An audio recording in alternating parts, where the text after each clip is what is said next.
Bueno, vamos ahora con un circuito de corriente alterna con un resistor, un inductor y un capacitor en serie, como dice el título. Primero, nosotros sabemos que lo definimos en el tema anterior, que la amplitud de corriente de un resistor es I por R, que la reactancia inductiva de un inductor es la velocidad angular por el inductor y que la reactancia capacitiva es 1 sobre la velocidad angular por el capacitor. Bien, nosotros tenemos que este es el circuito RLC con una fuente de corriente alterna. Lo que tenemos que hacer es calcular el voltaje que existe entre el borne A y el borne D. ¿Por qué entre estos dos? Porque estos dos son los que contienen a la fuente de corriente alterna. Entonces, ¿cómo se representa esto? Para calcular esta corriente, este voltaje, lo que tendremos que hacer es la suma vectorial de todos los voltajes de los tres sistemas que estamos representando, de la resistencia, del inductor y del capacitor. Eso que dice que la suma, esto va a representar que la suma de los tres fasores de voltaje van a representar la suma total entre A y D del voltaje de la fuente de corriente alterna. Entonces, primero, ¿qué tenemos? Nosotros sabemos que BR igual a IR. Ah, bueno, perdón, está definido acá.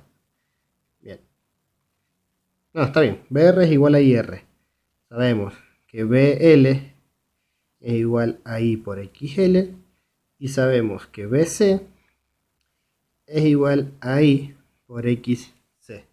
¿No es cierto? Ahora observemos este gráfico. Esto representa el fasor de corriente. Este BL es el fasor de inductancia del inductor que se adelanta 90 grados al fasor de corriente. BR está en fase con el fasor de corriente, BC se atrasa 90 grados con el fasor de corriente. Entonces, nosotros para calcular la suma vectorial de todo este sistema, para finalmente llegar a este voltaje total, primero tenemos que considerar lo siguiente. Para realizar la suma vectorial, tenemos que hacer esta resta, BL menos BC, porque tanto BL como BC están en la misma dirección, digamos, pero con sentido opuesto, entonces hay que cancelarlo, se cancelan. Entonces, la suma vectorial va a ser en base a este vector, digamos. Este vector lo vamos a llamar B para identificarlo acá. Entonces, teniendo en cuenta el teorema de Pitágoras, sabemos que BR es el cateto adyacente en base a este ángulo de fase, BR es el cateto adyacente, y BL menos BC es el cateto opuesto, como está acá, ¿no es cierto? Entonces, ¿qué sabemos? Que el teorema de Pitágoras es B al cuadrado más B al cuadrado, esa hueá. Entonces, aplicamos el teorema de Pitágoras en base a esto. Sería BR al cuadrado más el vector opuesto, cateto opuesto, que es BL menos BC, también al cuadrado, todo esto en raíz cuadrada. Y esto para calcular la magnitud de este vector acá, ¿no es cierto? Entonces, ahora vamos a reemplazar estos valores por los que tenemos acá. B va a ser igual a BR, ¿cuánto vale? IR al cuadrado, más BL, ¿cuánto vale?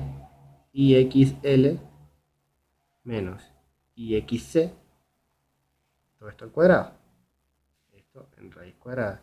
Como vemos, tenemos un factor común en los tres términos, que es I. Por lo tanto, lo podemos sacar afuera hasta de la raíz. B es igual a I por R al cuadrado más XL menos XC. Todo esto al cuadrado.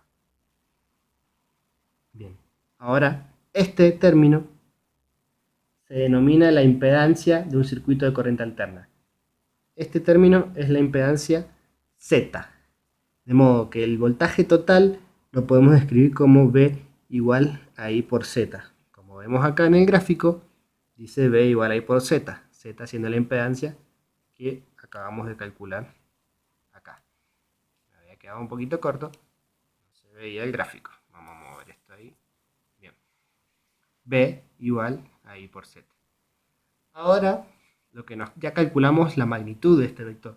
Ahora lo que nos queda por calcular es el ángulo de fase este que tenemos acá, ¿no es cierto? Entonces, vamos a considerar la impedancia Z, ¿no es cierto? Entonces, sabemos que Z, vamos por acá, vamos por acá. Nosotros sabemos que la impedancia Z es igual a la raíz R al cuadrado más XL menos XC, todo esto al cuadrado. Bien, ahora vamos a reemplazar sus valores definidos acá. Entonces, XL, vamos a escribirlo acá, Z. R queda igual. XL, ¿cuánto vale? WL. XC vale 1 sobre WC. 1 sobre WC. Todo esto al cuadrado. Bien. Esta es otra manera de definir la impedancia. Ahora vamos a calcular el ángulo de fase. Si nosotros nos vamos al gráfico, el ángulo de fase es este, ¿no es cierto? Que habíamos dicho. Aplicando funciones trigonométricas, sabemos que el cateto opuesto sobre el cateto adyacente es tangente. Entonces, la tangente va a estar definida como, miramos el gráfico y decimos, cateto adyacente, cateto opuesto, ¿cuál es? BL menos BC, sobre cateto adyacente, que es BR. Entonces, sería BL menos BC sobre BR. Ahora vamos a reemplazar los valores correspondientes. Tangente, vamos a ver si lo tomamos acá. Tangente va a ser igual a BL, ¿cuánto vale? I XL menos BC, ¿cuánto vale? I XC sobre BR, que vale I por R. Bien. Ahora, ¿qué pasa? Hay un factor común acá arriba. Entonces, lo escribimos como I por XL menos XC sobre I por R. Este I se me va con este, de modo que tangente, acá siempre me faltó el ángulo de fase, mala mía. Tangente del ángulo va a ser igual a XL menos XC sobre R. O, lo que es lo mismo, reemplazando los valores de XC y de XL, tangente es igual a XL, que vale WL, esto es una W, menos 1 sobre WC sobre R. Y este es el ángulo de fase. Entonces, ahí está. Estos son los dos términos que hay que saber.